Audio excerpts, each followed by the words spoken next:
the individual franchisee does not exist anymore. 2008 took away his IRA, 401k, took away the value of his house. For the last 6 years, franchise sales have tanked. And the only ones that are expanding are multi-units.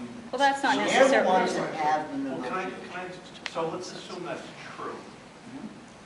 Then who are we legislating to protect? Because if that's true, then there are, I don't think it is true either, Mike, it doesn't matter, but let's assume it is true. If it's true, then who are we legislating to protect? To bring those people back in. No, the reason why those This is people, all pro-business. the reason why these people are not doing it is because they don't have any money, and they don't have any money because the Absolutely. banks won't lend it to them. That has nothing to do with franchising. It's a big I will economic tell problem. you that Jim, you probably... most franchisees have been declining for over a decade. I agree with you on that. I do agree that compared to 10 years ago, people are not, like, before franchisors were just picking up the phone and people were buying franchises. It's not that way anymore, but it's not that way with anything anymore. That's right. So, but there are individual franchisees that have one location still buying just Sure, that one that's what I said. I disagree location. with the statistic, as a Yeah. statement, I just meant, if it's true, No, then and who are we and I knew what you legislating meant, to but I was just protect? clarifying what he was We're saying. legislating to bring more people to open the tent and invite more people to risk money, to invest in a franchise where they're properly protected from onerous or egregious franchise agreements that have a tendency to extract their equity. But that depends on lending, not upon the legislation, because if your statement 1 moment ago was, the only people buying are multi-units who can negotiate the terms of the agreement. So by definition, they're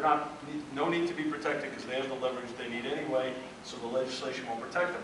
So we're talking about a hypothetical group of individual owners who, from your perspective, aren't buying, but they can't get money from the banks anyway, so why does it really matter who are we seeking to protect? If that statement is true, and I respectfully disagree So with it. can I make a point? Sure. Deference to the group. These things are happening because there are people that believe that you guys are wrong. I'm not going to say you are wrong. They are. And human nature is it will keep continuing until there is some laws enacted someplace.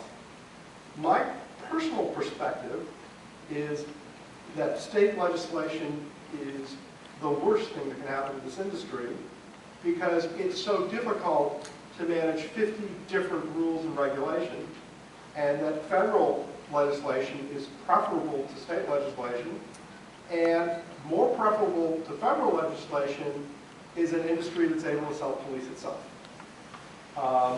And what I would like to know is, what do we do as an industry so there is no need for this legislation, that there is no undercurrent of people that feel that there is a lack of fairness. And I can tell you, because I do a lot, there are franchise systems that are bad characters. I don't think the legislation, by the way, is going to solve it, because it's just the nature of who they are. I know the IFA came out with these guiding principles, which I think is a step. I don't, personally, I think they are a little fluffy, might be a nice term.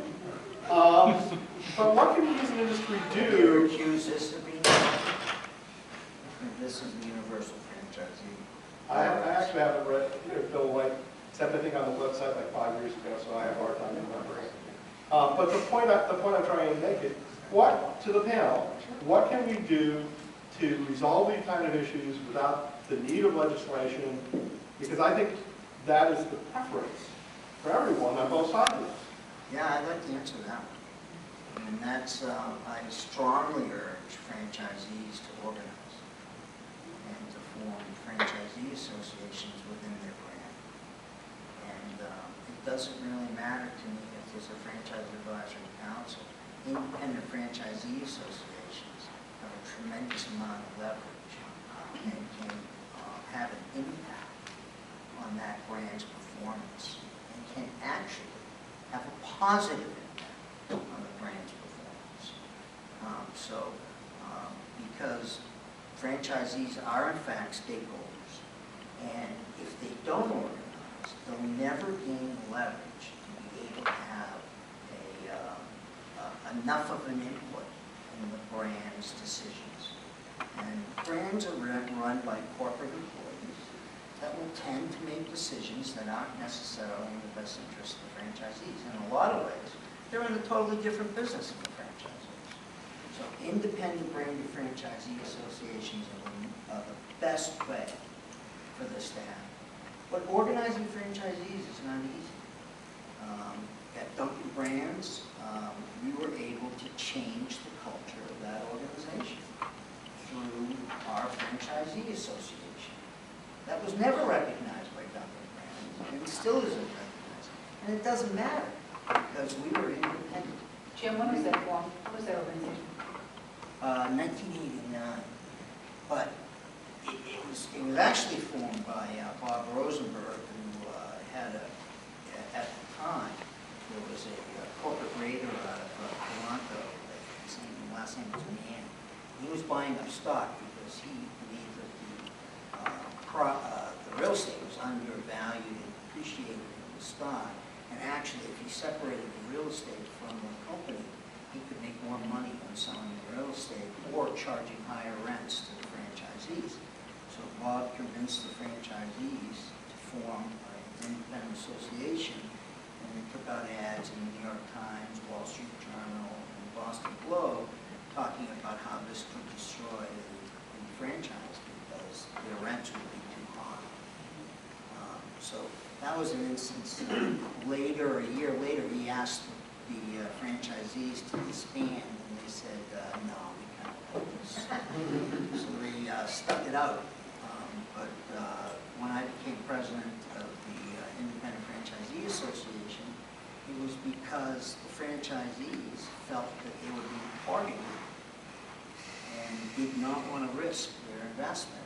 So they resigned as directors, and they brought in Kevin McCarthy, who was the chairman of the New England Franchise Association. And Kevin brought me in, and we became directors of the Independent Dunkin' Donuts Independent Franchise Owners Association, and the franchisees took a back seat, and we were able to